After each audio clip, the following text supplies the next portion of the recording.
know how to feel about that, but we'll go ahead and get us going this morning. I just wanted to pop on for a moment and say welcome to those of you who are joining us today. My name is Kate Howard, and I get the privilege of serving as the Associate Vice President for Student Affairs here at the University of Southern Mississippi, and along with that, serve as the Dean of Undergraduate Admissions. And so, lots of familiar names and lots of familiar faces on screen today. And if you're like us, you're ready to be in a space that's not on screen. When I saw the title of the event still listed as Drive-In Workshop, I got really excited, thinking that we were going to get to drive in to somewhere and visit with one another. But instead, we're zooming in the same way that we have been for the last year. So I think actually this week marks 1 year that we've been in this very weird state of this global pandemic. And so I want to first and foremost congratulate all of you for making it through this far. I think all of us feel the pressures around our work and the life changing work that you all do. We certainly feel the pressures that you have had over the last year, and we also are aware of those things on each of our respective campuses. I know there are a number of 4-year partners who are in the room as well. So congratulations on making it this far and being here today and continuing to invest in the way that we know that you always have and always do in the students and those lives of students that you touch daily.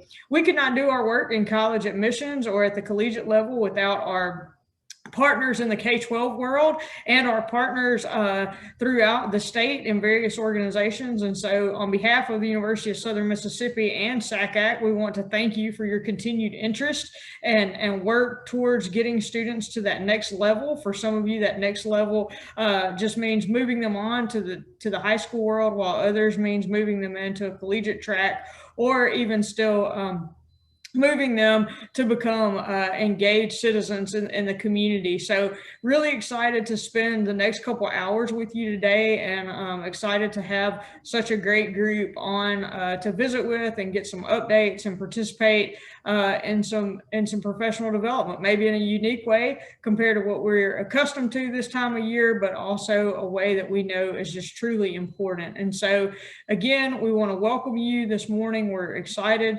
to spend time with you, and as always, Southern Miss to the top.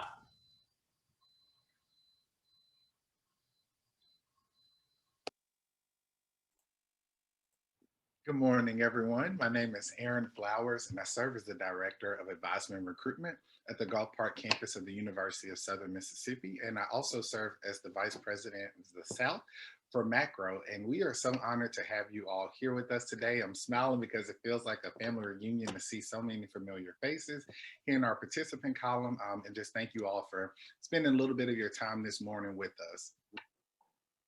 And good morning, everybody. My name is Molly McCarroll, and for those of you who I may not have met before, I am one of the assistant directors of outreach with Get to College, specifically on our Gulf Coast campus, Ocean Springs.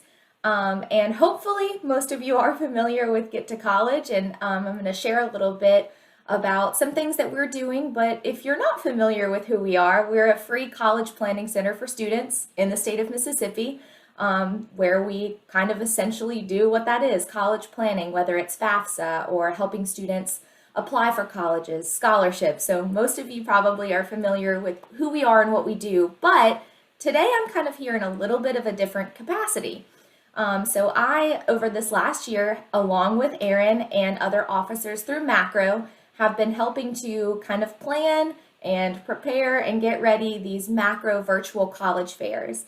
And I just wanted to kind of be here today to give you more information about what this is. So hopefully, if you're a college here, you are participating through the virtual college fairs. If you're a counselor, hopefully you've received information about these. We did have fairs that happened in the fall that were very successful, and we're hoping that we continue to have fairs throughout this spring semester that are successful for the colleges and for students. Now, I am going to share in the chat eventually the link to this virtual college fair if you are maybe a counselor who did not receive information about this. But I want to make sure that I just kind of give you more information about what this means for your students. especially now in the spring semester, are juniors who are going to be approaching their senior year soon enough, or maybe some of your seniors who are kind of still in the process of trying to figure it out. So hopefully you can see my screen. This is the website for the macro virtual college fairs. And basically, when a student is able to register for this fair, a student, a parent, a counselor, a CCR teacher, they register and they have access to everything that we offer through these virtual college fairs statewide.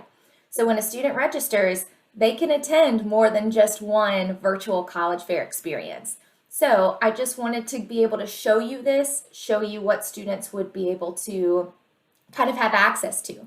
So they register for the college fair and they can see that there are specific dates here for these virtual fairs. And we know this year has been one of ups and downs, and so we wanted to really provide an experience for students that still makes them feel like they are able to talk with admissions counselors or recruiters and still get that feeling of maybe being in person and being able to talk to them in that way. So when a student registers, they're able to visit these virtual college booths, and I'll show you what that looks like for each college. But when a college chooses to participate, they create a virtual booth, and that booth will have information for these students and parents and counselors, just like it would at an in-person college fair. Information about scholarships. Maybe there is an opportunity for a 3D tour of the campus. There are also opportunities for students to chat virtually live with these admissions counselors, and also to attend presentations that may be live. That's why these dates that you see here are in place. These dates are available because they will be the live times that colleges will be sort of participating through this fair. But outside of these dates, students can still register, log in, and kind of view the virtual booth and see what's available to them. If they're in their senior year, they have the opportunity to apply. If they're, sophomores or juniors, they can look at different scholarship opportunities, everything like that. Also, the reason for these live dates and times is because Get to College is also offering presentations and sessions on these specific dates during the evening. So I'm going to scroll down and show you what that looks like.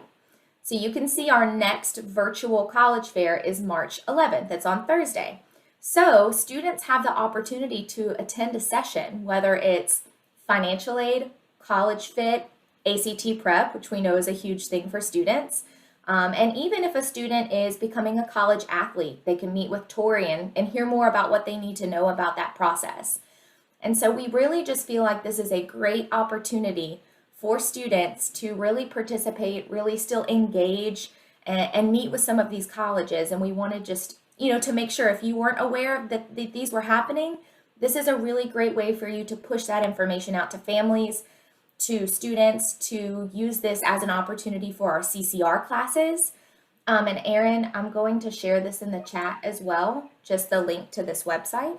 Okay, and I just wanted to add on, I think our spring fairs, we were very intentional on not making them for a certain population of students. So if you have, I know for most of you all in the fall, your senior students had a chance to visit us through the virtual fairs. I think this spring semester is still a great opportunity for any of those seniors who have not decided yet on their college selection. But also I wanted to point out that this is an awesome time for your juniors. So if you have availability, you'll notice during those fair times, we were very intentional on providing morning opportunities as well as evening opportunities. So if you're not able to allot time during the day, the school day at your school, encouraging your students to join us during the evening.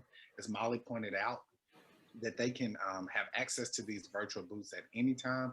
Just the fair times are when we will have live presentations going on. Many of the booths will have or do have pre-recorded sessions for students, information on scholarships, financial aid, cost of attendance. Some even have virtual tours.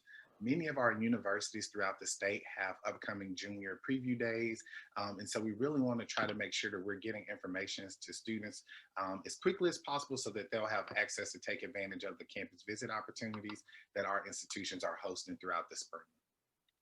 And also, just to kind of reiterate that this is sort of an open opportunity for all types of students, that also includes students who are potentially transferring.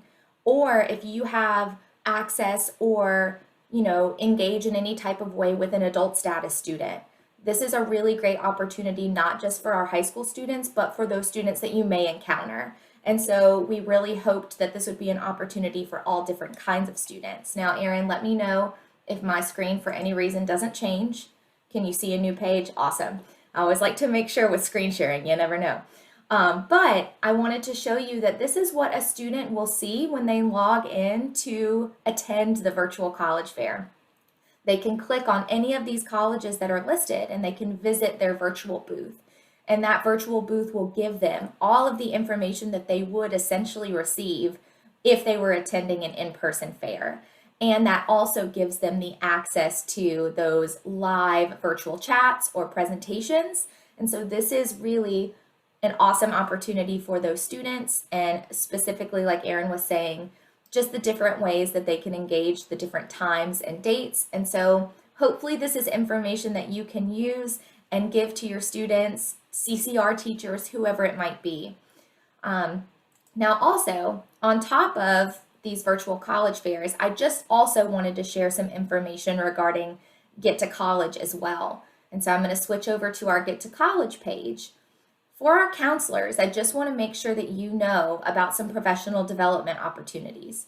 On our website, we have trainings posted here for counselors. So these counselor coffee chats, this is a great way for you to get updated information about things that may be happening. You can see that the next one is going to be March 30th at 9 a.m.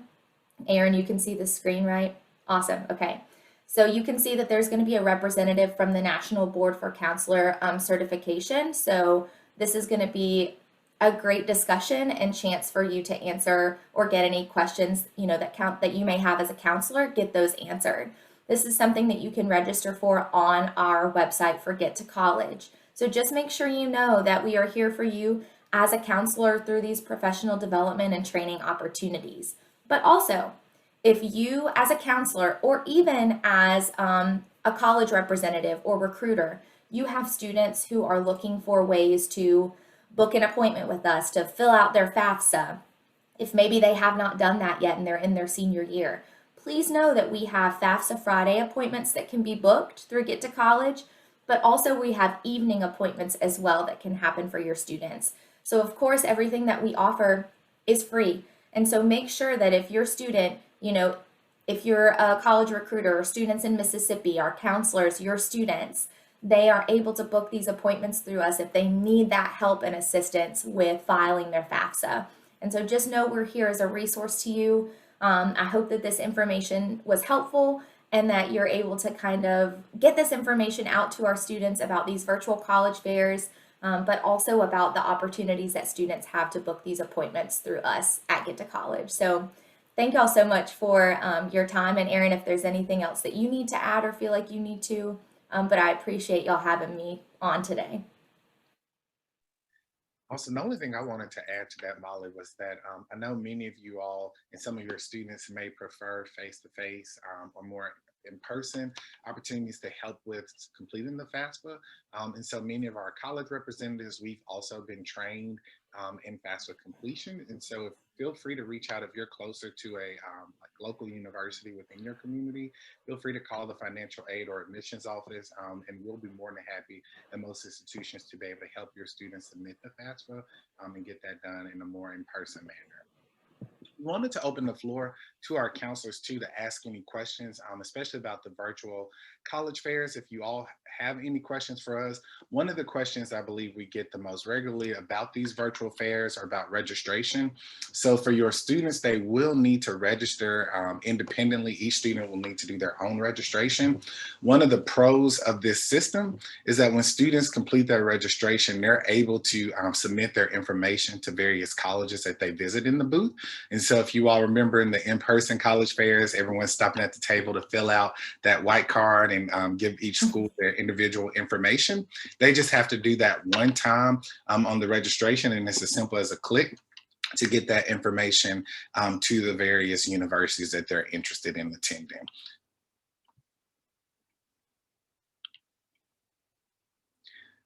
Feel free to, if you have questions, to either unmute yourself or to type them in the chat. And if there are follow-up questions that come after this, you are more than welcome to follow up with me through my email. I'm more than happy to answer any questions that may be relating to either Get to College or to the macro virtual college fairs. And so I will also in the chat make sure that I leave my email there as well. Again, thank y'all so much for having me today. I really appreciate it.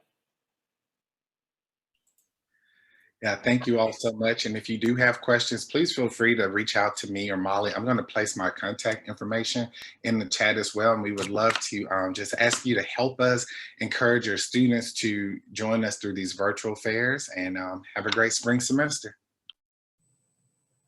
Great. Thanks, Aaron and Molly.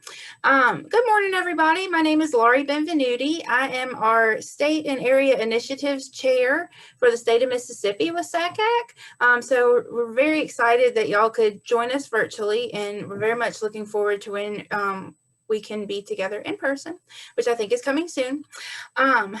Wanted to give a couple shout outs before we go to our next session.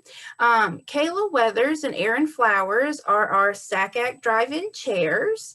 So if y'all want to wave or say hello. All right, and then we also have some SACAC board members here with us. We have Catherine Buck Chastain, Corey Bailey, I think you're new board member, right? We have Brandy Lindell with us. Let's see, I'm going through my little pictures. Did I miss anybody? Shout out if I did. Okay. All right. Well, thanks for joining us. And we're a little ahead of schedule, but we'll just keep on rolling. Let's move into our next session, and we are excited to have Dr. Joris Vanderham with us.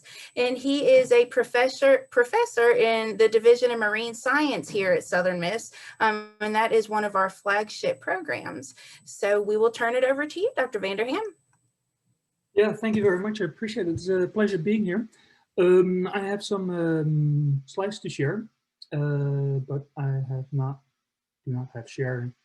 have the power to share my screen. We'll get that taken care of real quick. Okay, I think you should be able to now.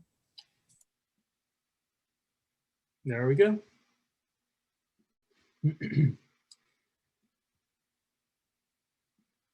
So I'm here to talk a little bit about the programs that our School of Ocean Science and Engineering offers to students. As a whole, we offer students the opportunity to learn about ocean science, how to do science, about ocean engineering, how to be an engineer. And we do not only provide students with this education, we also provide students with the opportunity to gain experience in those fields, and not only to prepare them for the workforce, but also to ease the transition to the workforce by providing them with experience in those fields. So what I'm going to do today is I'm going to talk about these three programs specifically, the hydrography BS, the marine science BS, and ocean engineering BS. I'll touch upon each of these degrees a little bit, and I'll talk about the differences in specific classes they need to take and so forth, some of the facilities that we have available for these students in these programs. But first, I have a question for you.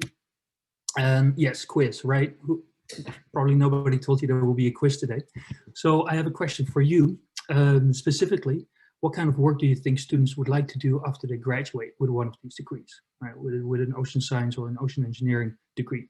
So I listed some possibilities. Obviously, this is not an exhaustive list, but so what I would like you to do is here at the top, you see a phone number 37607. Chat or text my name plus what is it, Joris Vender age 334 to that number, and then you're enrolled in this quiz, and then select one of these or multiple of these options.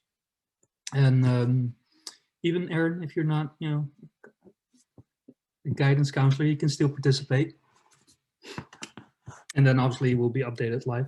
And I have my suspicions, but I'd like to see what you all think.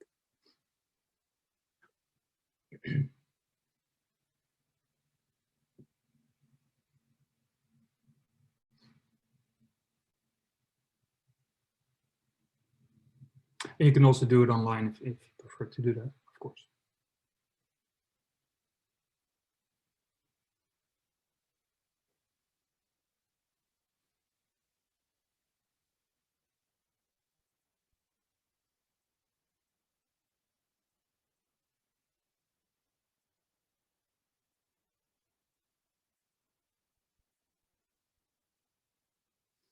Pretty evenly distributed so far.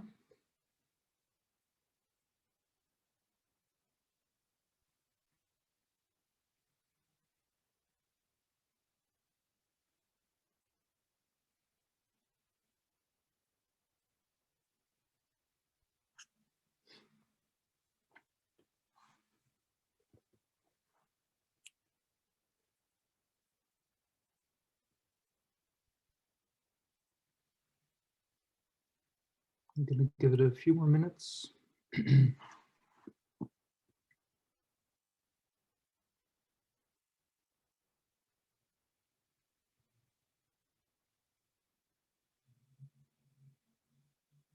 So one thing I'm really glad to see is the even distribution here. So honestly, I thought work to improve fisheries. I wouldn't think that that's much on the radar of high school students. So to think that you all think that it is on their radar, that's really great to see. Then the other thing I suspected was that the engineering focused industry careers would be more appealing to many of these students, since those are bigger programs, or the ocean engineering program is the bigger of the three. Of course, who doesn't want to help to protect the marine environment, right? So perhaps unsurprising that that's a leading contender.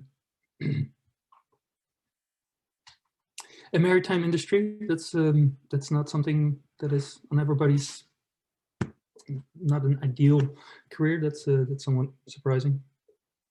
And we'll come to maritime industry at the end of my presentation too. But that's good to see. It's nice to see that, of course, the even distribution has changed somewhat. Renewable resources, and that's of course on everybody's mind these days.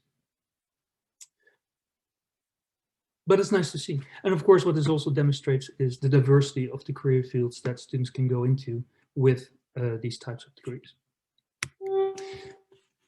Yeah, thank you for your participation. I appreciate that. So one thing to consider, one thing to note, is that the School of Ocean Science and Engineering is not restricted to one location. It has presences across the Mississippi coast. Right? It goes all the way from the west with Stennis, where there are various institutes located. We have NASA located there, NOAA is located over there. Of course, the Division of Marine Sciences, the division that I work for, is located over there. US Navy has a location, or has a presence there. So it's a hotspot of a lot of activities related to oceans. Gulf Park in Long Beach is one of the larger campuses on the coast. Many of the students take their classes there, the typical classroom classes there. The Port of Gulfport, again, one of these hotspots of academic and economic activities. The Marine Research Center is located there, the Center for Ocean Enterprise. There are various Point Sur, the biggest one of our fleet, is located at Gulfport. The rest of our fleet is located at Point Cadet. We have the Harlstad campus, which is another campus with classrooms and labs and so forth. And then, of course, Cedar Point, where the Division of Coastal Sciences is located. Lots of research that happens there, and also some classrooms. The Marine Education Center is located on the Cedar Point campus as well. So we as a school have presences along the entire coast, and students are often engaged at several of these places. So first, the Ocean Sciences BS. So there are a few things to note, and one thing to note is that what is true for the Ocean Engineering BS, but it's also true for the other two degrees, is it's very hands-on degrees. there are lots of opportunities where students go out of the classroom into laboratory settings or into field settings or into engineering labs where they get to gain experience in person rather than in the typical classroom setting. So ocean engineering, one thing to note is that it's not a very common degree to find, and it's awesome that we have such a degree. There's only 10 in the nation, 10 academic institutions that offer a degree like this. And of course, it's highly interdisciplinary. It combines mechanical, civil, electrical, computer, environmental engineering. And as I pointed out, there's lots of facilities that are to the disposal of these students, that students have access to, that are integrated in the curricula of these students, such as for this degree specifically the Marine Research Center in Gulfport, which is relatively new. It's a fantastic facility, and it's also starting to be one of the hotspots in the Blue Economy Initiative that I'll mention a little bit. And of course, the Point CERN, the largest one of our fleet, our vessels, that students in this program, but also the students in other programs, get to go on every semester, go offshore or near shore to apply what they teach, what they've learned in the classes. Also, it's all classroom settings, these educational days that take them out on the boat to go offshore and see what's out there. The hydrography BS, so it's a bathymetric mapping, exploring deep minerals, physical oceanography, measuring currents, tides, waves, and so forth, generally observing the ocean environment. Here too, there's a research center located at Stennis, at the Stennis Space Center, the Hydrographic Science Research Center. That center itself and the other institutions located at Stennis have very advanced technologies to their disposal that can often be included in classroom settings and that the students can use to study these this discipline. And again, the Point CERN is also available, is also integrated in the curriculum of this program. And then Marine Sciences BS. So Marine Sciences, more or less oceanography. It combines, like oceanography does, it combines physical oceanography with geological oceanography, chemical oceanography, and biological oceanography. So it has a multifaceted approach to understanding the oceans. Here too, highly hands-on, almost every, well, certainly the 300 and 400 level classes, almost all of those have either laboratory experiences, field components, or both. The Gulf Coast Research Lab is a place where many of these facilities are located, where students can go and either as part of their classes or part of their experiential learning opportunities, participating in research or exploring internships and so forth.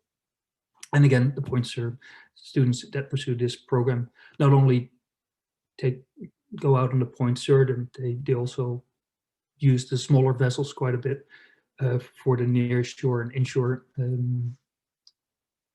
teaching experiences. But the Point CERN is certainly part of that program as well. Okay, so what do these students get to learn? What do they have to look forward to when they pursue these degrees? So here, a quick little table that shows you the different programs, and then general requirements, general education requirements, the supportive courses, so courses outside the discipline but still required for each program, and then the discipline-specific courses. And then, right, and then a column with the elective hours, here we go. And then a column with the elective hours, so courses that are required for the program that are often specific to a particular discipline, but are not set in stone. So for the general education requirements, there are no differences. So these are the unique credit hours, so the courses that students take for the general education requirements that do not fulfill also program-specific requirements. So these are your English, your human social sciences classes, your history, and so forth. And between those three programs, there aren't really any differences between the general education requirements. Then the supportive courses do vary quite a bit. Most notably, the ocean engineering, perhaps unsurprisingly, is quite heavy in the math and physics requirements. And then there's some chemistry, computer science requirements as well.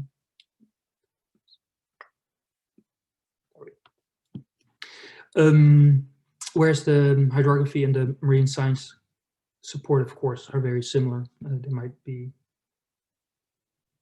yeah, they're actually identical. So biology, chemistry, geology, math, and physics. Then the core courses for the ocean engineering degree, ocean engineering and marine science.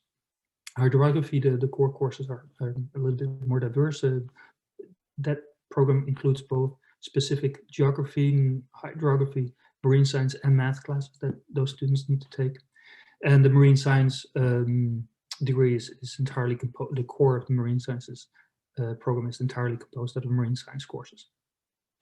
And finally, the electives. So with the hydrography, there's almost no room for electives, whereas the ocean engineering and marine science degrees allow much more flexibility for students to pursue specific interests by allowing these students to incorporate marine science or ocean engineering courses of their choice. Typically 300 level courses within ocean engineering, marine sciences, or hydrography disciplines, but it is not restricted to specific sets of classes. Whereas the hydrography degree is entirely composed out of specific courses.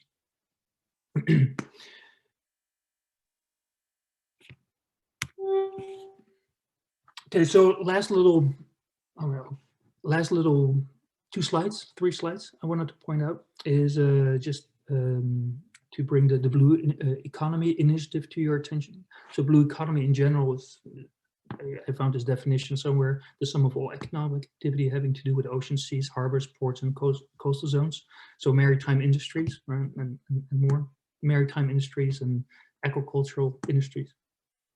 And I bring this up because there's a strong push to within USM, within the School of Ocean Science and Engineering, to stimulate the Mississippi's blue economy.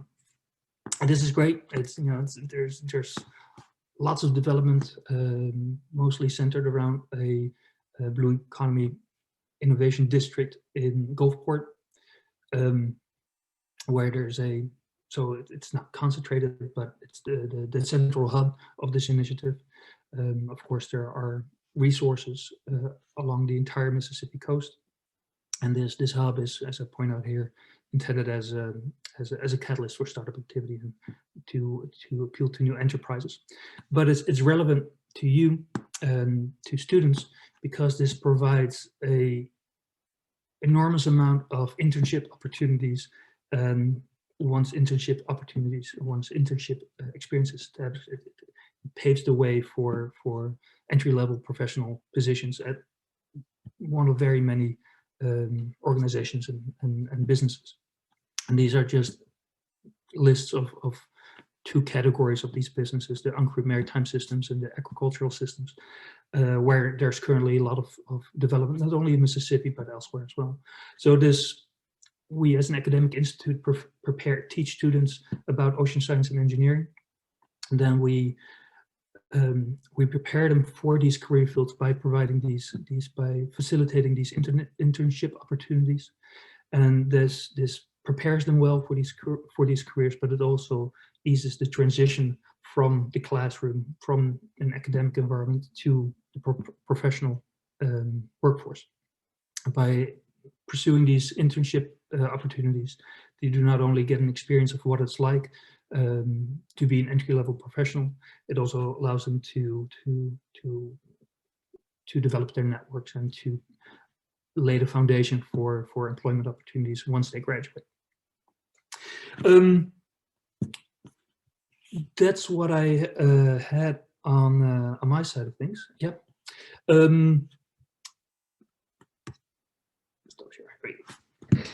Is there anything I can reiterate, expand on? Any questions that I can answer? Dr. Vanderham, one of the things I wanted to add, one, I'm putting your contact information in the chat. So if Oh yeah, anyone please do. interested in reaching out to him. But I also wanted to just open the floor to our counselors and even our university partners. If you have never had the opportunity to come down and visit us on the Gulf Coast, specifically our School of Ocean Science and Engineering, we would love to host you here on our campus. As he mentioned earlier, we have multiple sites that I think would be of interest to you as well as to your students. One, of course, the Gulf Park campus, where I'm located right here on Highway 90. We're the only beachfront campus in the state of Mississippi where you can come and take a tour. Even on our campus here in Long Beach, we have Bear Point Bayou, and you'll have a chance to feed our turtles on your campus tour. But some of the places he pointed out, I just wanted to reiterate. One, the Gulf Coast Research Labs at the Marine Education Center out in Ocean Springs, Mississippi. That is a really awesome facility. I know Corey Bailey, one of our SACAC officers, had the chance to come down and tour that facility this past fall. But there is where we do a lot of our hydrography research. We have some really cool maps and things there. They also offer a lot of various summer camps for students and activities for you and your students. There's a bayou there as well, where you can go and take a boat tour, and they do a lot of the marine science education. And then also, as he pointed out, at the port of Gulfport is our Marine Research Center. And so really awesome facilities, as he pointed out, the Point Sur, one of our research vessels, where our students have a chance to go out and study the ocean and the Gulf of Mexico. So we definitely would love to have you all come visit us, and you can either contact Dr. Vanderham or myself. And again, I'll post my contact info in the chat, but I'd be more than happy to help you set up a tour of our campus or any of those research facilities that he mentioned. Great. Well, thanks, Dr. Vanderham, for taking some time to share with us today. We really appreciate it. Yeah, I'm happy to do so. And it's, I'm more than happy to follow up with anybody if there are any lingering questions. Great. Thank you. And we're looking forward to when we can come visit in person. All right, well, the next section that we have on the schedule is our state and area initiatives meetings. Let me share my screen. Okay, all right. There we go. So with SACAC, the state and area initiatives section's primary goals are to connect members of SACAC and non-members of SACAC on a local level. A lot of times we offer networking events, professional development opportunities, like this drive-in, which is open to SACAC members and folks who are not SACAC members.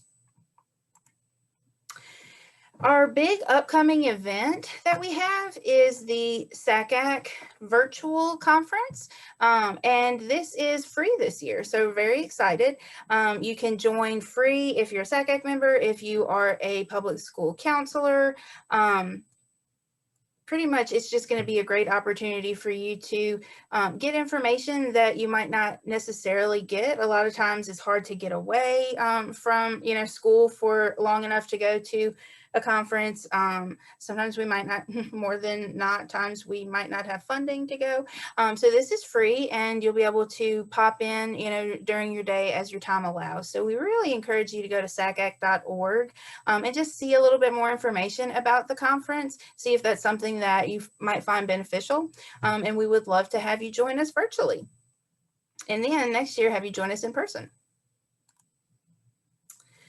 Some things that SACAC does that y'all might find beneficial, there is the SACAC Counselor Participation Fund, and this provides funding for different opportunities that in a non-COVID world we would have in person, like the SACAC Annual Conference. You can apply for a grant for that. The Sweet Tea College Tour is a fun thing that happens in the summer, and high school counselors can excuse me, hop on a bus. And last year it was supposed to be Louisiana and Mississippi were the areas, and you just ride on a bus with your SACAC friends, and you go to different colleges and you kind of learn about what the colleges offer. Again, during the school year, it might not be feasible to, leave school for that amount of time and visit multiple colleges. But that is really the main purpose of the Sweet Tea College Tour. And then summer seminar is another great opportunity. It's for high school counselors who might be newer to their field, and you can get some great information and some great networking with that as well.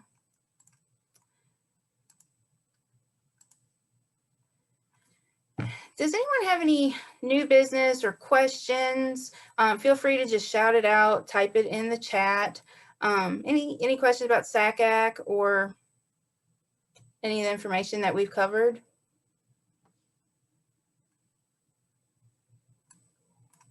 I know I don't have to say this. I'm preaching to the choir. Y'all do this every day, but it's kind of like the, you know, Bueller, but no questions. So that's great. And if y'all do have questions, just feel free to, you know, type those in the chat. If you are interested in getting more involved with any of these opportunities or with SACAC in general, feel free to reach out to stateinitiatives@sacac.org. And you are always more than welcome to email me. And my email address is right there on the screen as well.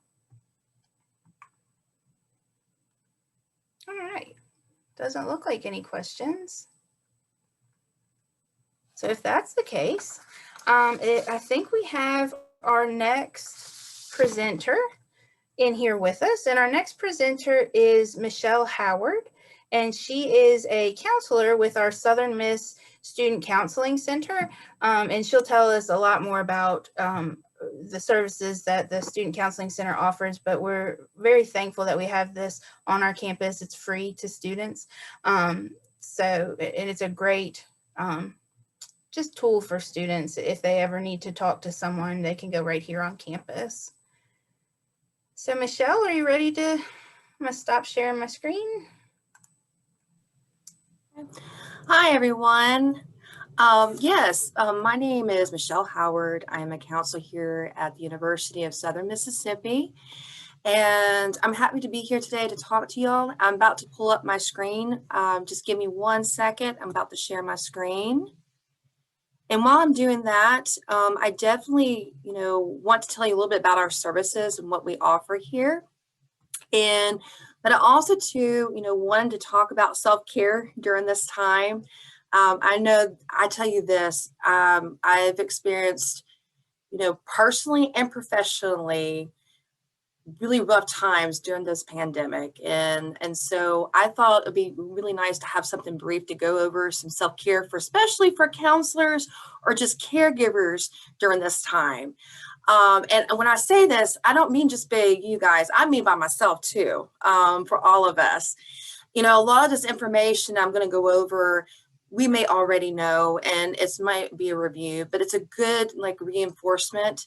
And it's very brief what I'm going to go over, but also maybe some things may be new, but since the pandemic is going on. Well, before we go over it, I want to let y'all know a little bit about the services that we offer at the Student Counseling Services. I worked at the Student Counseling Services for about 6 years, and I left to go work as a contract worker with the VA for a little while, and I really enjoyed it, but I missed my students, so I came back. I'm planning to retire here. I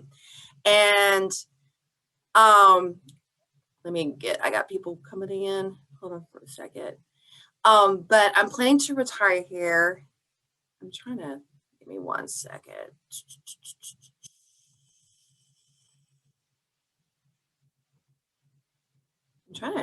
Okay. But yes, I'm planning to retire here, and, with the Student Counseling Services, one thing that's really great about our services is that I tell our students, it's not necessarily free. It's that our services, they pay for it with their tuition. They don't have to pay us when they come here.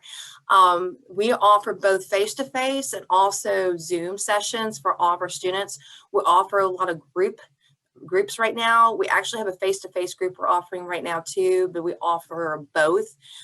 Some of the groups that we're offering right now has to do with, we have a sexual violence group, support group for women.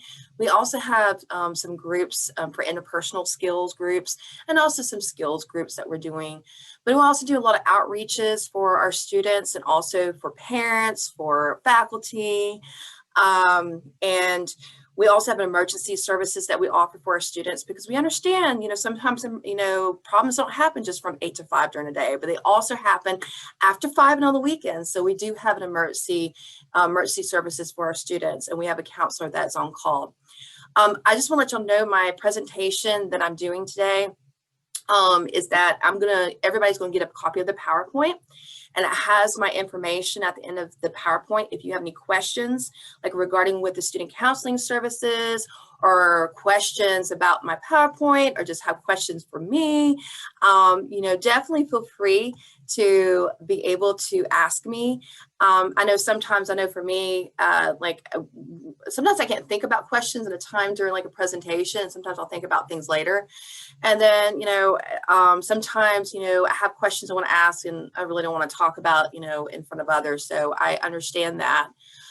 So I definitely want to just go over this. This is very brief, that what I'm doing, because I think it's really important regarding with self-care at this time. So we'll just go ahead and get started. So there we go. So just to let y'all know, I think first and foremost, it's really tough right now being a counselor. It's tough being any type of caregiver position, no matter if it's professional or if it's at home doing caregiving. It's just tough because you're going through the pandemic yourself. And like I said, it's just tough, also to just being a human being right now. So having that combination of both being a human being during the pandemic, but also being a caregiver, being a counselor can be very tough during this time. And so, and we're still just trying to learn what the new norms are. So I'm going to go review a little bit about some self-care stuff with us. I think it's really important. And like I said, it's important for me too right now. So these are some stressors during the pandemic. And one of the things about this, during the pandemic, I'm not going to go over every one of these, but a lot of these, I bet all of us have gone through at least a few of these, personally, professionally, both. I know, boredom, loneliness, anger, irritability, anxiety, numb, all these feelings we can have at the same time, all different times. I know people have gone through, lack of sleep, or maybe more sleep and nightmares during this time. There's procrastination that's going on. Maybe if you're working from home, some people I know working from home, some people maybe not, but if you're working from home and you work in an environment at home that, there could be some tension living with people that are staying at home and being around others at home. There can be, some people may be going through some difficulties at home. Fortunately, a lot of people may be going through some emotional abuse or even more than that at home, and that can be hard living there. There's a fear of contamination, contaminating others. We have so much information coming at us from so many different angles, like social media. We have so many media outlets. We have just television, internet. We don't know what's real, what's not. It can feel so overloaded. We don't know what's misinformation on there. Also, too, something that is going on is a big stressor during the pandemic. It's microaggressions, and microaggressions is when people may demonstrate their biases and prejudice in more subtle ways. And specifically, something we're seeing is racism, but it's all different. Like with LGBT community, with all different like economic backgrounds, but this is something definitely we are seeing right now. And so these are some things that definitely we're going through. I'm not going to go every single one of them. Also too, something that I think I want us to definitely to revisit, and you probably have heard of this before, is something called compassion fatigue. I want to talk about this because I think it's really important right now, especially during the pandemic. And one of the things about compassion fatigue is that it's both the combination of both what's called secondary trauma and burnout. And what is secondary trauma? Well, secondary trauma is the emotional and psychological effects that we experience when we are listening details, from our, students or clients, that they're experiencing. You know, they could be experiencing trauma from the pandemic. And also sometimes things that they're already experiencing in their life right now can be exacerbated from the pandemic. And then even if we didn't have a pandemic going on, you know, I always tell counselors that it's not when we experience secondary trauma, it's not if we experience secondary trauma, it's when we experience it. It's going to probably most likely happen. And doesn't mean that you're a bad counselor, or you know, what it means is that you're being human to experience that. And so the other thing on here is burnout. And especially I, you know, have to say this like big time with this is that you're not only doing your own job, but I bet you have had other job descriptions added to you, probably from during the pandemic going on. And with that, it adds even more stress and probably changes too with your job during the pandemic, which can add even more stress. And then already the stress that you're dealing with, you know, with the changes in pandemic itself can be hard, but then just everyday life can be really difficult. And so compassion fatigue, like I said, is a combination of both. And so, and that can be extremely hard. It's like increased recently, especially since the pandemic with counselors, especially school counselors, regarding with compassion fatigue. And I also want to point out something called survivor's guilt. Survivor's guilt is something that I've seen too with going on in the pandemic, is found sense that we have done something wrong, you know, and by maybe, you know, surviving infection or not getting like infected. And then compassion satisfaction is when we're satisfied with work, satisfied doing the work of caring. And so the big thing on here is that self-care is so important, but it's so hard if we're just, it can be so exhausting sometimes to try to even think about what can I do for self-care. But the thing is, we do self-care, and not only helps us and the people around us, but also too, it helps us to not to do harm onto the people we're caring for. If it's our students or if it's anybody else we're doing care for, we're doing less harm because we're more healthy within ourselves. And we also feel better quality of life, and we do better quality work. This is something you may be very familiar with. It's called the 8 dimensions of wellness. They very much overlap with one another. There's the emotional, spiritual, intellectual, physical, environment, social, occupational, and financial. And I'm just going to go over briefly about some of these that we can, you know, incorporate in our life, just to make it, you know, just to provide a little bit better self-care for ourselves. And like I said, this could be just a reminders, or it can be some things new for yourself. So this is something I think is really important. It talks about emotional self-care. One of the things, I'm a firm believer, this goes with myself too, that it's okay to feel what you're feeling.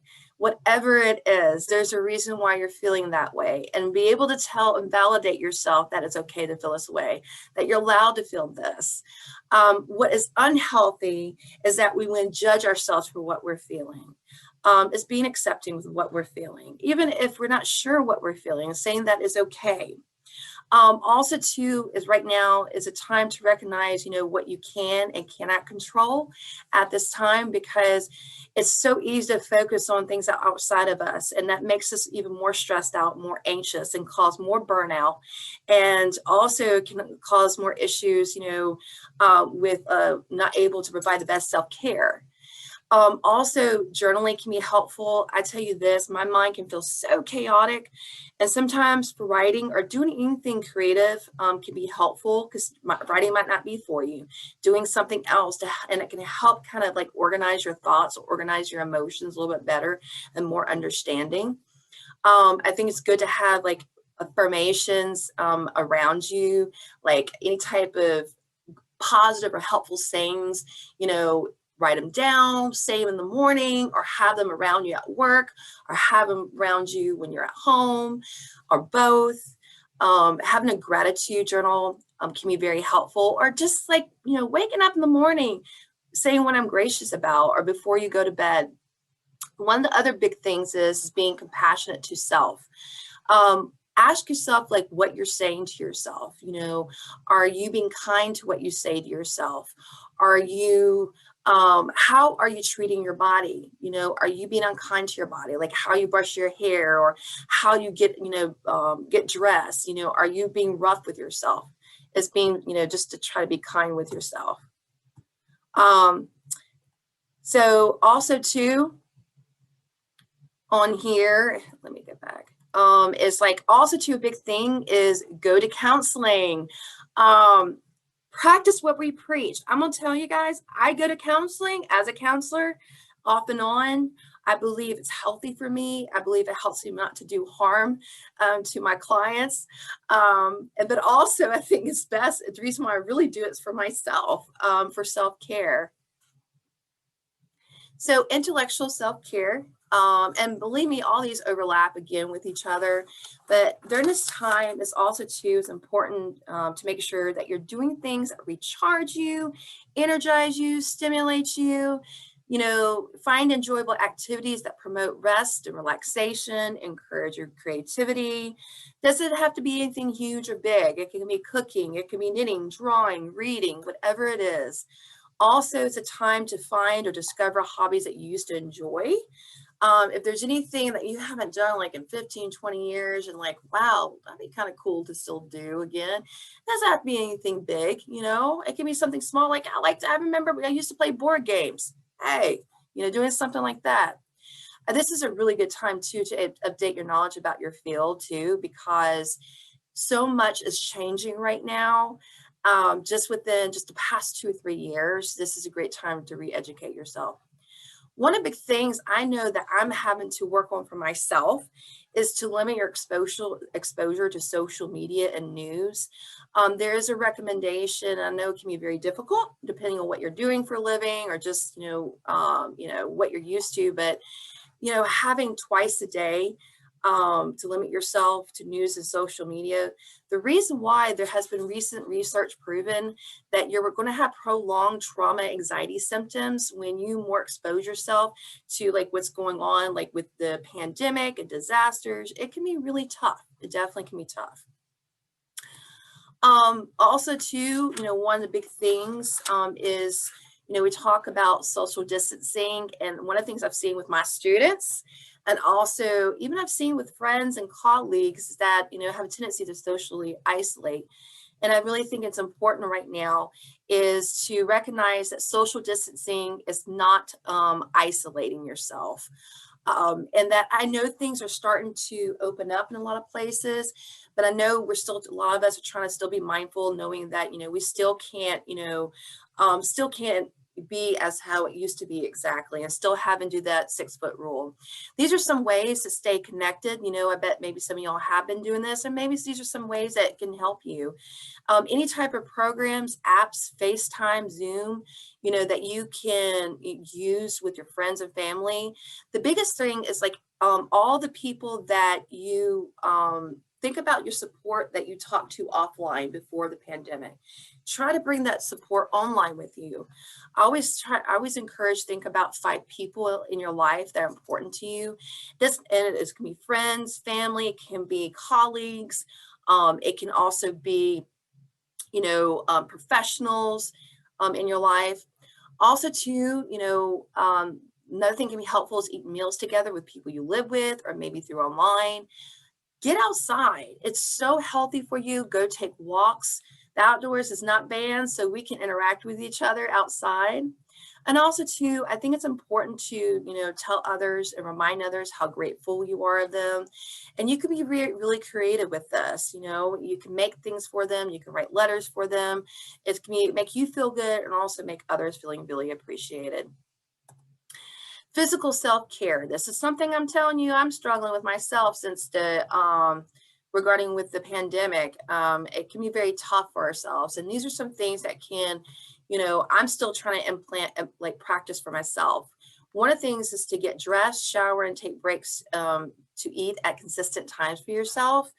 No matter if you're working from home or you're at work, it can be very helpful. Other thing is get up during the day. Don't stay in the same spot. Walk around, stand up, get moving during your day. I always encourage to get outside at least once a day. I do it during my lunchtime because I do mostly Zoom meetings, but I'm telling you, it can make a huge difference when I, get out that once a day, just once a day from work. It can be super helpful with that sunshine and getting that fresh air, and not feel so claustrophobic. Also too, if you're not able to do that, there's limitations with you being able to get outside. Just open a window or getting for some fresh air or stand on a porch or balcony. Also too, remember that exercise, we all know this, it can help reduce stress reactivity, but it also can help us deal with, with depression, and just get creative with the exercise. I know some gyms have probably opened up and some things have opened up, but I know some things haven't. And being creative with with what you're wanting to do regarding with exercise can be very helpful. Like look and find things online or doing Zoom. I know some people who do yoga through Zoom and like from Pain Center. Also to get adequate sleep and nutrition. It may be different for everybody what's adequate for them. Always encourage to, if you can, to always follow up with your doctor, and you may want to get your blood levels checked to see if you have any vitamin deficiencies. And also might be helpful to see a nutritionist dietitian to help see like what works for your body. Also, spiritual self-care. This is different for everybody regarding with spiritual self-care. And so it can mean, like some people, it can mean meditation. Meditation can mean many different things. I'll just give an example what meditation can mean. Some people practice what's called mindfulness meditation, where they practice, doing some exercises, meditation exercises when they, trying to be present and being aware of themselves surroundings, learn to be non-judgmental of their thoughts and emotions. And a lot of times people want to go outside and do this. Sometimes people do this inside. Prayer, it can be definitely helpful for some people in their spiritual practice. Time in nature, getting out in nature, again, being present with nature, with your senses, and just being appreciative, like, with what you're seeing, what you're smelling, what you're touching, with nature. It can be very helpful and relaxing, and can be spiritual for people. Reflection, doing some reflection, like on, with with what you have learned, recently, or what, just reflection, just without being judgmental on yourself, about your day. Financial self. So this is not my expertise, but I do want to put some things out there, especially during this time, that can be very helpful. Is that, during this time, it's very important, protect identity. Also too, it's important saving for emergencies. Also too, I always encourage this, is that to act in the event of any type of financial crisis. I really want to point this out, is that a lot of times, we maybe have never had a financial crisis, or maybe had never difficulties with, dealing with not having enough food, and that's okay. I always encourage is that it doesn't matter where you come from in life. If you're needing that help, ask for help. This also could be a really good time to teach children about finances. Also too, and I always encourage, again, I'm not the big expert with finances, but, to seek help, seek an accountant, seek someone who might be able beneficial for you. Also too, this is a really big one, occupational care, specifically for counselors. I tell you guys, I met this, I've dealt with this mental Zoom fatigue. Oh my gosh, I have dealt with this. It is exhausting. And, as like counselors, or even people who care for others, any type of field, we're so used to having that face-to-face interaction. And our brain, what it does is it looks at, the body language, the voice, the emotional expressions. And so these are strong signals that we're getting. It's really difficult when it comes to the Zoom and video, because our brain is straining harder, because trying to get this similar context and contact, it's really difficult and hard to do. And so our brain can feel more exhausted. So there's some things that we can try to do. And, if you're not already doing, is trying to limit your Zoom and meeting sessions to 15 minutes instead of a full hour, or just making sure that you have breaks. You know, if don't, you know, a lot of times we'll go from Zoom to Zoom to Zoom, or meeting to meeting to meeting, and try to help yourself to find a break. It's really important. Also too, if you can, I know sometimes it's not appropriate for a lot of meetings, especially sessions, but I encourage to make phone calls if you can. Also, one of the big things too is that when doing sessions and meetings all days, you know, counselors need a break and detach from others. We've got to have a little break because it's exhausting working and helping with others all day long. I'm also an encourager of like in seeking supervision.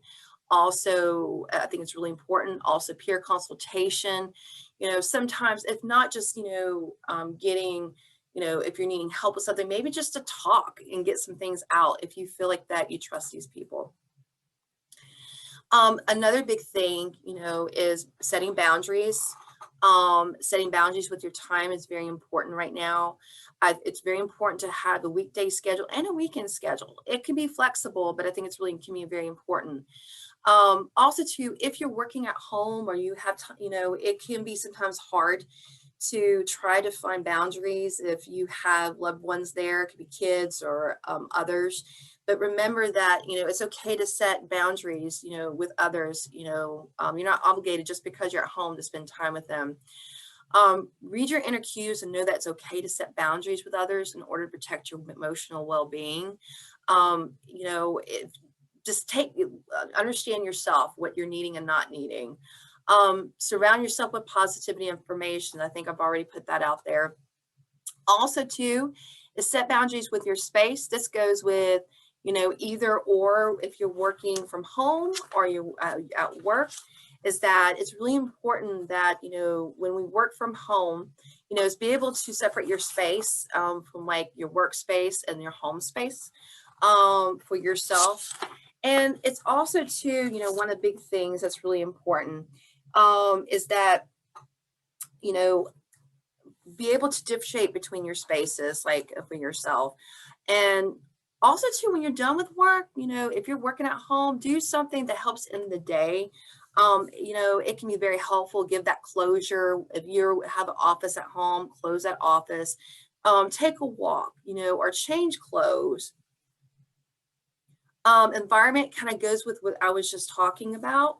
I think it can be really helpful, you know, regarding with your environment, is that, you know, not only separate, you know, your workspace and, you know, your home space, that be able to redecorate it, make it like, okay, this is my workspace, this is my home space.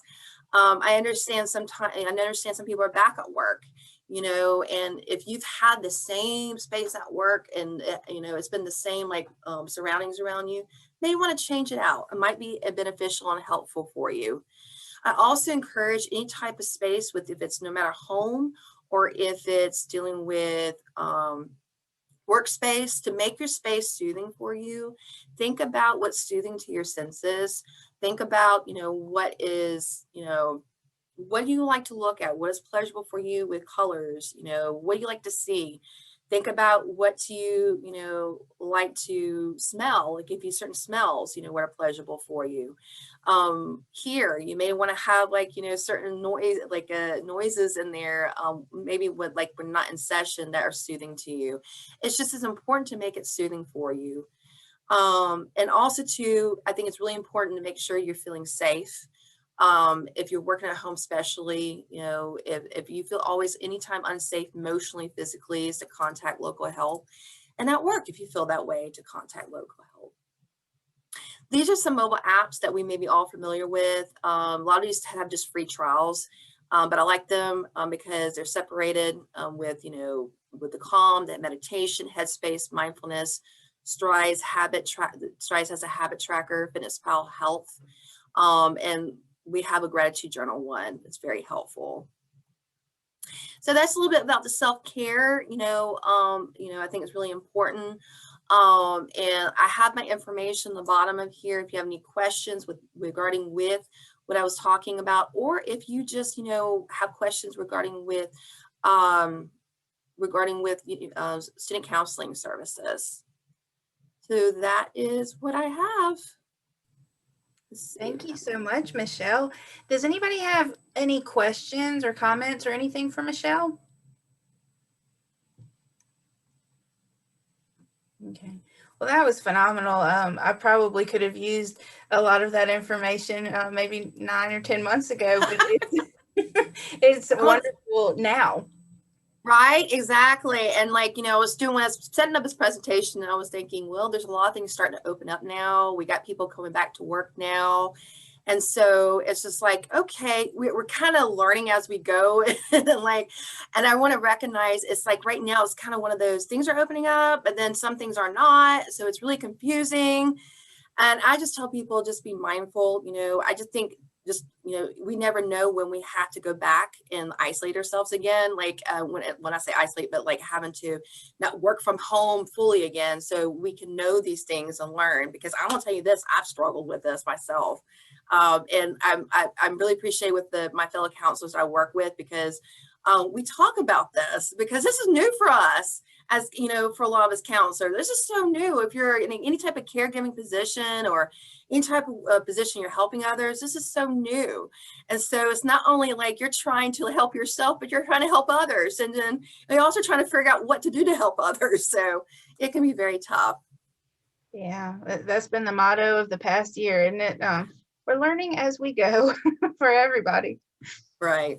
But, well, thank you again. Thank you so much for spending time with us and for sharing this wonderful information with us. And I took notes, so I hope everybody else did too. Definitely. Well, thank y'all for letting me come. I appreciate it. You're welcome. Have a great day. Bye. All right, guys, we have one more session, and that is with Heather Morrison, who's with the Institutions of Higher Learning, and she's the MDE liaison. And then we also have Jennifer Rogers with us, and she is the Director of Mississippi Financial Aid. So they are going to give us some fun updates. So take it away, guys. Well, good morning, everyone. I'm going to start first. Jennifer is going to finish our presentation. I'm really very short this morning to provide some updates.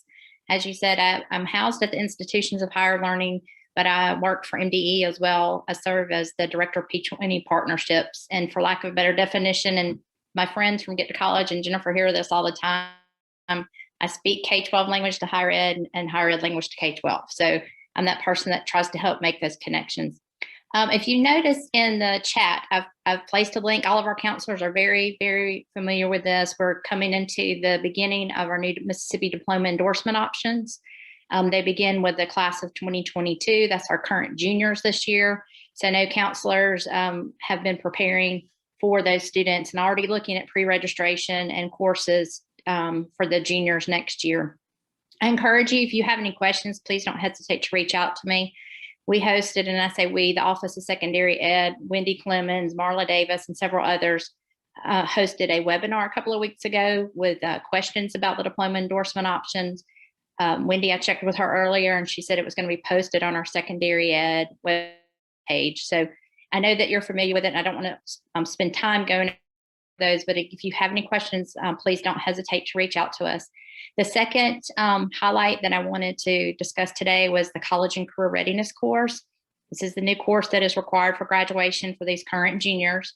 Many of our high schools have already implemented the course and are looking to move forward. Get to College has been a tremendous support with this. In fact, they wrote units 3 and 4 for us with the College and Career Readiness course. And if you have any questions about those or training, please reach out to me about that class as well. And I will place a link in the chat just to update. We try to put as much information as possible on the MDE website concerning the College and Career Readiness course. But again, I told Aaron earlier I was going to be very brief and short about it, and I'm going to put my contact information in the chat as well because I wanted to turn things. Jennifer has a lot to cover with updates from state financial aid.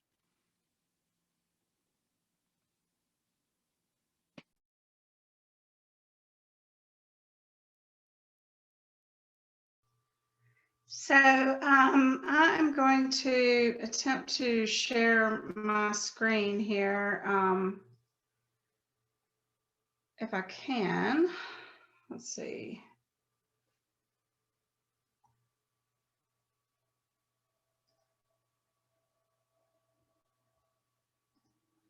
Okay. Now to get it into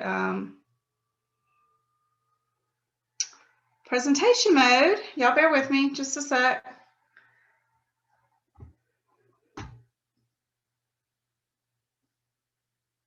Okay, are y'all seeing the actual presentation? If somebody can nod and thumbs up. Okay, all right.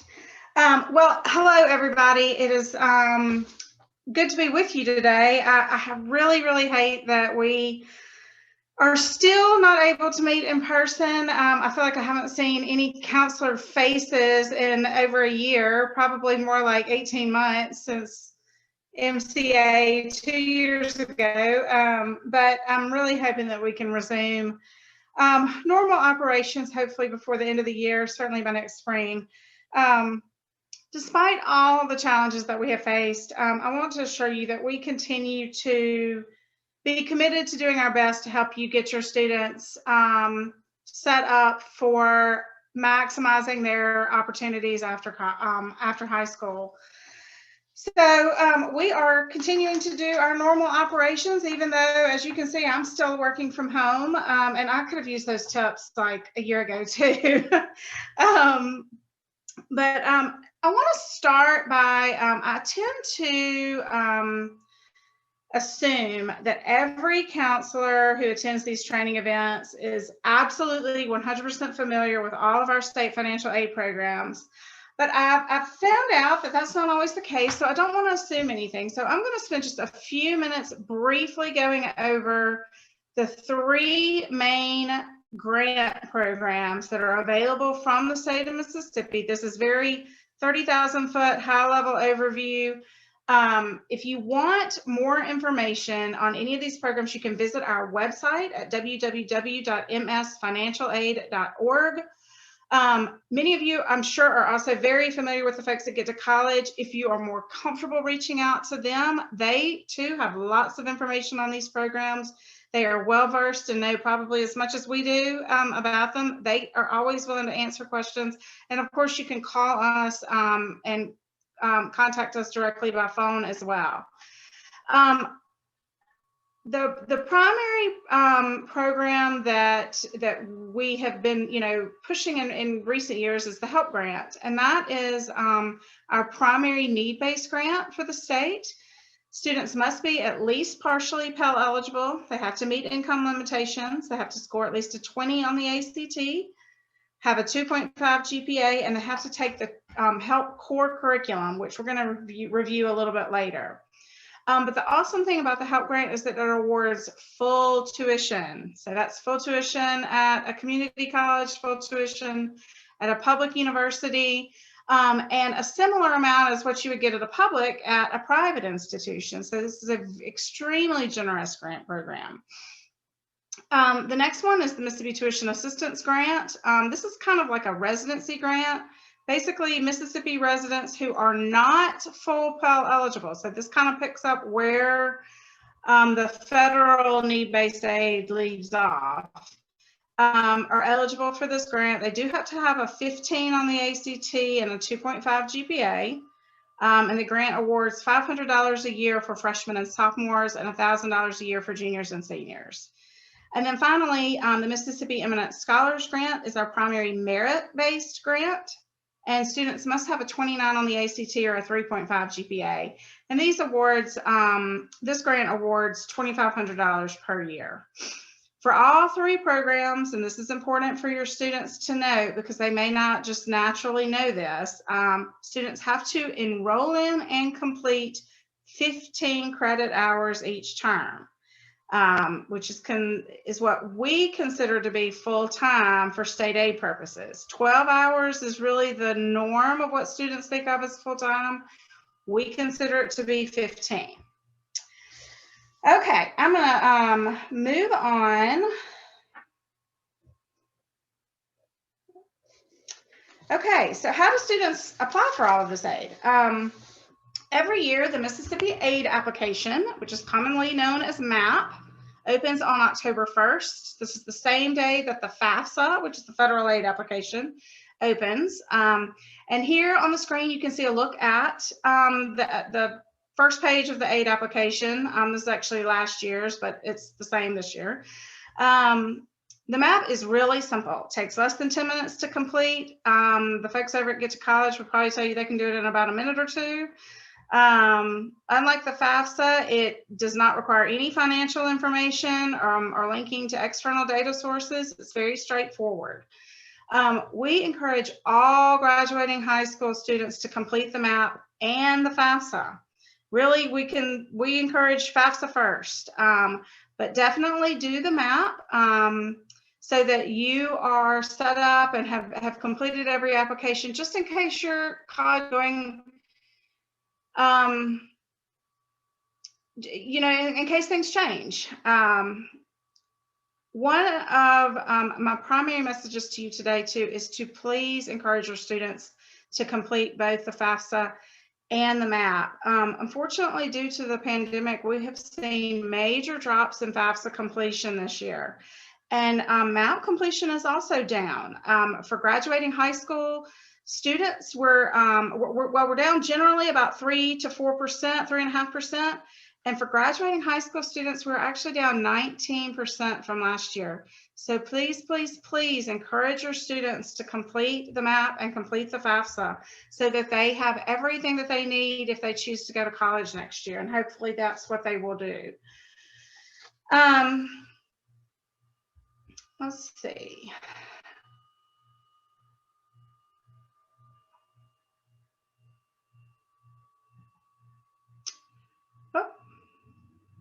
Okay, MAP is not only the application for high school students, but it's also a student account dashboard where students can go in and find everything they need to know about their student aid account, but it's also a place where high school counselors can log in and access everything they need to be able to advise students about state aid. We refer to that section of MAP that's not just the application, we refer to as the dashboard, the MAP dashboard. And I am going to spend the next few minutes kind of showing you around MAP. Some of you may be very familiar with it. If so, this may be just a review, but for those of you who maybe haven't spent any time in MAP, hopefully you'll find some things that you didn't know about. This is just a screenshot of the homepage of the state aid website at www.msfinancialaid.org. Where you can find lots of information about state aid. But any superintendent, headmaster, counselor, or teacher can access MAP by clicking on the green button that reads Dashboard, Login, or Request Account. And I've circled that there on that screenshot. When you click on that, you'll get to the login page. And just in case you don't remember what your username and password is, you can request that and have your credentials sent to you. You can also request an account if you don't already have one by clicking that blue Request Account button. Once you get logged in, you will see your MAP dashboard. And I'm logged in. This is kind of we have a dummy high school setup called Hospitality State High School, and I'm logged in as the primary counselor there. And on your dashboard, you can see a number of metrics, such as like how many MAP applications your students have submitted, how many FAFSAs your students have submitted, how many of your students have missing documents, such as the HELP curriculum certification. You can even see how many are missing specific documents or specific academic information. Periodically, we will also display some information up in the top section up here, such as, and we probably will be posting a message later this week that says submit your high school grade files if you haven't already done that. From your dashboard, you also have a link through this blue button that says upload documents to upload your, that's a link to the document share portal where you can upload grade files. Share portal pin is always visible just under your name up at the top in case you forget that. And so lots of good information on that dashboard. If you click on the students link over here in this side panel, you will see a list of all of your students. This list will include any student with a state aid application or a FAFSA for the selected age year. So if you select a student's name, let's just say we clicked on one of these names here, you would see the student detail panel, and that's what we're going to look at next, maybe. All right, so the student detail panel really shows you everything that, all the tabs that a student would see if they were looking at their own account. So you can see kind of an overview, applicant information, academic information, documents, awards. If you click on the high school tab over here on the end, as a counselor, that will actually allow you to see all of their high school information that's either been submitted or that you can submit. And so here you can see on the first page of that, you see just information, and you see this student doesn't have any information submitted. So you can click on that update student information, and you can actually submit in MAP that student's high school GPA. You can provide when they're expected to graduate. You can provide their highest ACT composite score, test date. You can provide all kinds of information about that student right here in MAP. Save it, and you can move on. One note about student data in our InMap, we of course get data from lots of different sources, and we do our very, very best to match student data from the various sources.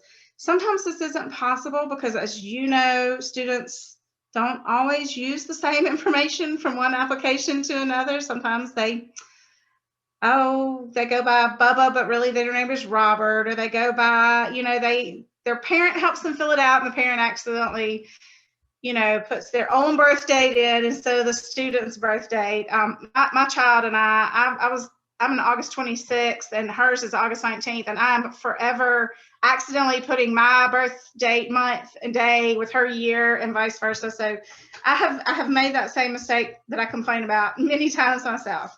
But so I say that to say that sometimes if the student list isn't exactly right, give us a call, contact us, send us an email. It's probably a data matching problem, and we can hopefully get to the bottom of that. But we might just need your heads up that there's a problem exists. So let's see. Okay. You can generate reports by clicking on this report link over here on the side panel, and you can export those reports to an Excel or a CSV file.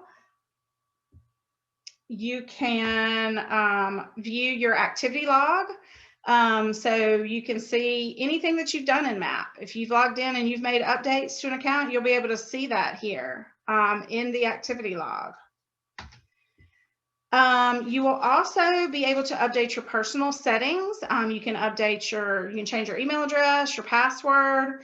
You can even change your role or high school. If you are a counselor at one school and you change to another school, just note that if you do this, if you update your school, you are going to lose access to all the information from the old school, and you'll have to be approved and authorized by the superintendent or headmaster of your new school. So there may be a time delay in being able to access the information you need, but you can actually initiate that change on your own through the settings link.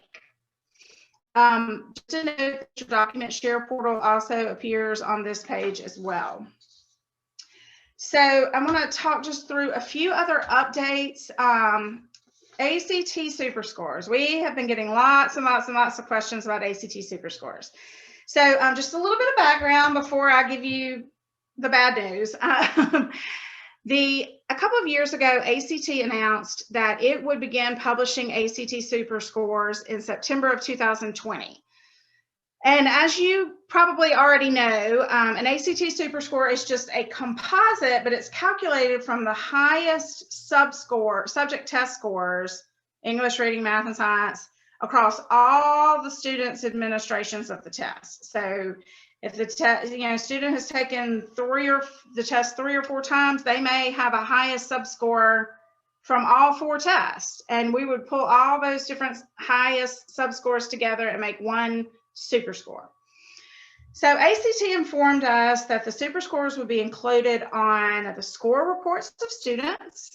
They would be visible in the student ACT, and that they would be including those super scores on the score files that ACT sends directly to the state, to the schools, to the different places where ACT reports scores.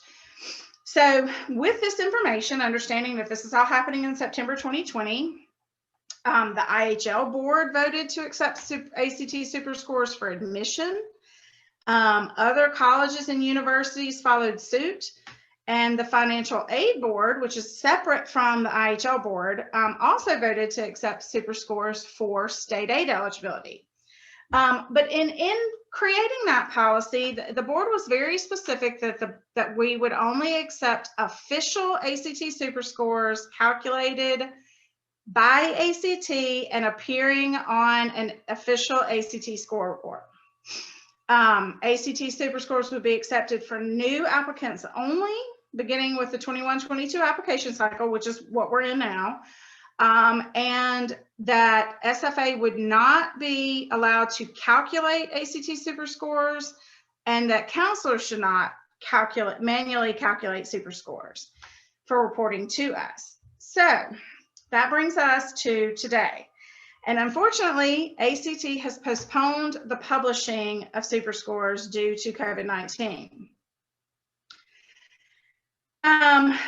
That means that we have no way to access official ACT super scores. So while our policy says that we can accept official ACT super scores, as of today, as of right now, we have no way to get those. So all of that to say, and I know everyone is very unhappy about this, we can't accept super scores yet. Now, as soon as ACT publishes them officially and makes them available to us, we will begin accepting those per our policy. But right now, we don't have a way to do that. So I beg that you be understanding of that position. It's not where we want to be, and we know that it's creating a great deal of confusion with students and parents. We have posted something on our website about it, and we are in constant communication with ACT, and our ACT reps for the state have assured me that they will let me know as soon as they plan to go live with publishing those ACT super scores, and so that we will be able to respond quickly when that becomes available. I have mentioned a couple of times throughout this little presentation, high school grade files. This is one of the most important things that we ask of our counselors, and we know it's a big burden on you all, but we ask you to submit a file of grades, or we ask you to submit grade information for all of your graduating seniors. And this is what we call the high school grade file. We ask that you submit this file to our office with the academic information of every graduating high school senior as soon as possible in the spring semester. Ideally, we would like to get these in January or February. So if you haven't already submitted your high school grade file, don't wait. You can submit it any day you choose. We are eagerly waiting for them, and we'll get them processed as soon as we can. We encourage you not to wait until April 30th because that's the help deadline, and you'll have lots of eager, anxious students wondering where your file is. So just as a reminder, the file, the big elements on the file are the GPA, the ACT score, and the help curriculum certification. If you have questions about the high school grade file, or if you really have no idea what I'm talking about, you can contact Brandon Johnson in our office. He is very, very patient and kind, and will talk you through everything you need to know. His email address is right there. It's bjohnson@mississippi.edu. You are welcome to contact me, but I am might get you in more, I might make you more confused and get you in trouble. So if you contact me, I'm probably going to direct you straight to Brandon, but you are perfectly, of course, free to contact me if you or can't find Brandon's contact information. But he will be far more helpful to you than I will in this particular instance. One more thing about HELP curriculum certification. So we have heard from talking with counselors that there's some confusion about the HELP curriculum certification. All state aid applicants who are high school graduates are automatically being considered for the HELP grant now. This is the same way we consider all students for potential eligibility for MTAG. We consider all students for potential eligibility for MESG. Previously, in previous years, students had to self-select to be considered for the HELP grant. They had to complete this little questionnaire on the application that says, you know, I think I'm eligible for the HELP grant. But we found out that there were so many students that were not completing that questionnaire correctly, and they were not being considered for the HELP grant.